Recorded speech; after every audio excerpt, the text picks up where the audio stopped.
Hello everyone, I'm the Saxy Gamer. Today we're here for another Civilization 6 Leader Spotlight, where today we'll be taking a look at Gilgamesh of Sumeria. So getting right into things, Gilgamesh's first ability is known as Adventures of Enkidu, which I think is it's just a hilarious sounding name. I'm not exactly sure why, but something about Enkidu is just hilarious. But what it does is it makes it so that you may declare war on anyone at war with your allies without any warmonger penalties, and whenever you and your ally are at war with a common foe, you share pillage rewards and combat experience if your troops are within 5 tiles of each other. And in addition to this, you also gain some alliance points for being at war with a common foe.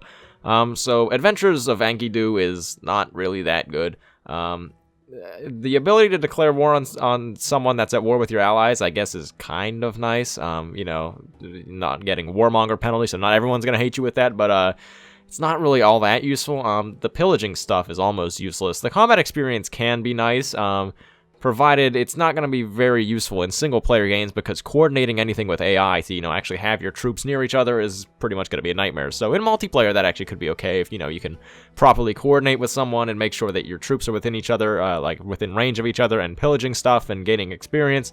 It could be good, but as far as single-player goes, it's almost useless, because the AI is just, it's never going to want to work together. And gaining extra alliance points for being at war with a common foe can be nice. That can help you get up to, tier 2, tier 3 alliances pretty, a little bit faster. So that part actually is pretty okay, but the rest of it is just not that good. As far as Sumeria's other ability goes, we have Epic Quests, and what it does is it makes it so that when you capture a barbarian outpost, you receive a tribal village reward in addition to the usual gold, and you pay half the usual cost to levy city-state units. So getting a tribal village reward in addition to the gold whenever you conquer a barbarian outpost, that actually is quite nice, especially considering Sumeria's unique unit, which we'll talk about in a little bit. But getting a few more goody hut rewards, it's a quite nice thing to have, especially in the early game. The only problem is after the early game, it literally does nothing, because you're never going to be really finding very many more barbarian outposts, so that sucks. And paying half the gold cost to levy city-state units, it's okay. It's really not that great, especially considering that a lot of the times when you're playing Sumeria, you're gonna want to take over city-states. So that is a thing. And in addition to that, I don't think that very many people ever levy city-state units as well. So it's just kind of okay. So overall for Gilgamesh, not very good abilities. They're not like Tamar level bad, but they're getting pretty far down there. But let's move on to Gilgamesh's unique unit. The unique unit for Sumeria in Civ 6 is the War Cart, and for the purpose of just comparison, I'm going to be comparing it to the Heavy Chariot, but it does not replace the Heavy Chariot. It is just totally unique, and it's unlocked from the start, so you don't even have to research anything to get it. So the War Cart has a melee strength of 30, which is 2 more than the Heavy Chariot. It has a movement of 3, which is 1 more than the Heavy Chariot, and it has a production cost of 55, which is 10 less than the Heavy Chariot. So right off the bat here, before we've even talked about, its special abilities, you can see why the War Cart is actually, pretty insanely good. A melee strength of 30 is the highest of any, early game unit, so that part is insanely good.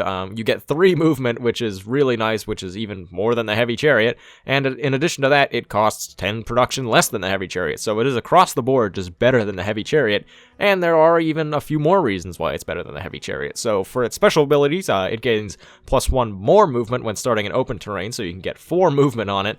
It has no penalty against anti-cav, so you can beat up spearmen, to your heart's content, and it ignores zone of control, so if, there's warriors around or anything like that that's going to be, putting out zone of control in the early game, you can just walk right past them, or just, run straight through them and kill them. So overall, the War Cart is actually, insanely good. It's so strong in the early game. The fact that you can build it literally right off the bat makes it even better, because you can just put down your city, build a few war carts, take over a city-state, take over another city-state, fight somebody, take their cities. You can pretty much do whatever you want. You can just be a total menace in the early game, because the War Cart is so strong, because 30 melee strength is 10 higher than even warriors, so people that just have warriors are going to just be getting smacked around by your War Carts, and you can move them fast, they don't cost that much, they got high combat strength, they're pretty much the ideal early game unit. So highly recommend the War Cart. Definitely do build a War Cart if you're playing Sumeria. Build as many as you can in the early game, because in addition they upgrade to knights as well. So you can go on a bit of a rampage in the early game, get yourself some control, and then whenever Stirps comes around and you get knights, you can upgrade all of your War Carts into knights and go on another rampage and take over a bunch more stuff. So War Cart is such a good, it's just an amazing, unique unit, so I highly recommend using it any chance you can whenever you're playing Sumeria. As far as the unique tile improvement for Gilgamesh goes, we have the Ziggurat, which provides +2 science, +1 culture if adjacent to a river, and then +1 culture whenever you research natural history, and it cannot be built on hills, so the Ziggurat is pretty good, especially in the early game, getting, if you can put these down by a river and you get a tile that has 2 science and 1 culture, that can put you a little bit ahead, especially in the early game, get you through some of the early techs a lot faster, and, having both science and culture is nice, because then it helps with both techs and civics, so, something very nice to have, the Ziggurat. The only thing is it does fall off a little bit in the later game. Maybe you want to have more farms around, or you want to, build other tile improvements or put districts in its spot. That is one thing that kind of sucks, is that it in order to make a really strong use of these, you have to place down a lot, and that that would mean that you're not putting down things like lumber mills, or maybe you have to replace a few farms with these, or move a district somewhere else where it's going to get less adjacency. So the Ziggurat is definitely good, especially in the early game. It can be really nice in the early game at +2 science and +1 culture if you can get it adjacent to a river.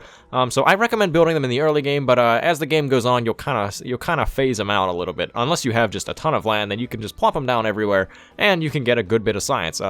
It does suck that you have to work the tile to get the science, but it is still a pretty good tile improvement nonetheless. And now with all of this in mind, let's go ahead and move on to some of the strengths and weaknesses of Gilgamesh and the Sumerians. So for the first strength is a pretty obvious one, judging by what I've said so far, and that is that the war cart is incredibly strong. It is such a good, unique unit. It has movement, it has power, it has, lower production cost, it ignores anti-cav, it has pretty much everything that you would ever want from a unique unit, and it comes in the early game, so you can just use that to give yourself such a head start, maybe take over a neighboring city-state, or just wipe out a nearby civilization, and then it even upgrades into knights, so you can have like a huge mid-game power spike as well if you upgrade all your war carts into knights, and then just go on another rampage and take over a bunch more stuff. So the war cart is incredible. I can't talk highly enough about the war cart, because I think it's just a fantastic unique unit. Another strength for the Sumerians is that the Ziggurat is pretty good. It's not as strong as some of the other tile improvements in the game. Like I think Mapuche's Chemomols are a little bit better, considering what they do. But the Ziggurat is still pretty good. 2 science it's something that's very nice, especially in the early game. Whenever you're only gonna be making like 6 or 10, or something like that. Getting 2 more is gonna be a quite substantial improvement. So I definitely would recommend the Ziggurats. They are quite nice.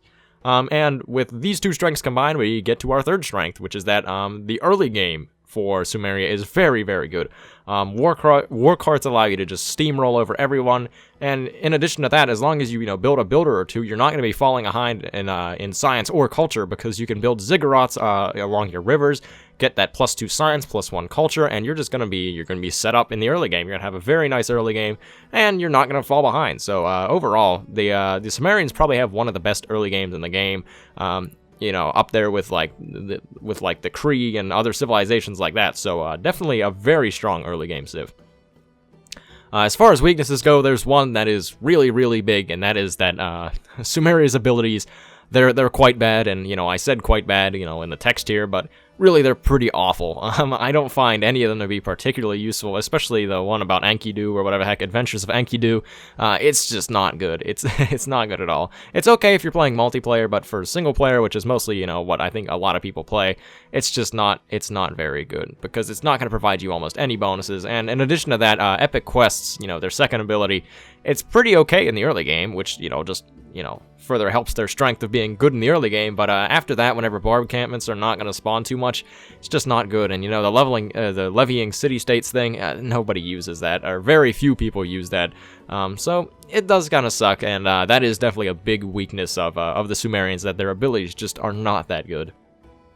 And now it is time to give Gilgamesh and the Sumerians their tier rankings. So if you're new to the series, what I do is I give each civilization a tier ranking in each of the 4 victory types, so domination, science, culture, and religion, and I give them an overall ranking as well that takes into account such things such as versatility, their unique unit, their spawn bias, playstyle, just such things like that. So without further ado, let's go ahead and rank Sumeria. So domination's up first, and I think they deserve a B in domination. They're not quite A tier, but their early game strength with the war cards is so good that it allows you to jump ahead in the early game like extremely far, and that can help just bolster you in the late game. They're not going to get an A, though, because, well, for one, they don't have any bonuses to, like, loyalty or amenities or anything of the sort, and two, they really lose strength in the early, or in the late game whenever, after you've upgraded your war cards to knights, you'll have that spike, and then after that, you're pretty much done for bonuses of domination. That's about the last one you get, but they still are a pretty competent domination civ, especially because with the Ziggurats, you can kind of keep up with science and culture as well, so you're not going to fall too far behind, as long as you're working those tiles, though, which does kind of suck a little bit, but they are still a pretty good domination civ, so they deserve a B. As far as science goes, I once again think that they deserve a B. They're not going to be outstanding in science, but the Ziggurat, getting those tiles with +2 science, that's going to be quite nice, and if you can put down enough of those, that can propel you quite far ahead in science. So the only problem is they really don't have like any bonuses to production, and late in the game, +2 science isn't going to be that much whenever you're making like 300 per turn, so getting +2 more isn't going to be that great, so you'll have to spam down more and more and more Ziggurats to make that really useful. But overall, they are still pretty okay in science. It does suck, as I said, that they don't have production bonuses for building space parts. But at least on the science front of things, you are going to be able to keep up or jump quite far ahead, especially in the early and mid game with the Ziggurats. So they deserve a B. As far as culture is concerned, I think they deserve a C in culture. They're not bad in culture. I almost gave them a B because of the Ziggurats, but just getting tiles with +1 culture that, eventually turns into +2, it's not quite good enough to make them, B tier worthy in culture. But they are moderately competent in culture if you're able to put your Ziggurats on rivers, because then whenever you get flight, if you have those 2 culture tiles, those are going to turn into 2 tourism tiles as well, which is a little bit nice, but it's not enough to really make them stand out too much in culture, and it definitely would not be the victory that I would personally go for with Sumeria. So for that reason, they are going to get a C. And religion, when it comes to religion, we have more of the same. They're going to get a C, just because they really have no bonuses to religion at all. But, there's not really technically a reason not to go for religion. Like, if you really wanted to, you could. They're not going to be, they're not going to be hampered in it in any way, but they're just not going to get any bonuses. So they're average, so they get a C. And as far as their overall ranking is concerned, I think they are deserving of a B. They're not like an outstanding civ, like the A or S tier, but they're not a bad civ. The war card is so good, it adds so much to their civilization. If they didn't have the war card, they would probably be lower. But the war card is so good, it allows you to just jumpstart, every single game. That along with the Ziggurat, it allows you to get pretty decently ahead in the early game, and that can just, give you some momentum to keep going in the mid game. So for that reason, I think they deserve a B. As I said, they don't really have like too many bonuses. Their abilities are way too awful to make them, like A tier or S tier. So because their abilities are so bad, but their other stuff is pretty good, I think they are deserving of a B overall. So thank you everyone for watching. I've been the Saxy Gamer. If you enjoyed the video, feel free to like. If not, feel free to dislike. If you're looking for more Civilization 6 content, feel free to subscribe. Thank you for watching, and goodbye.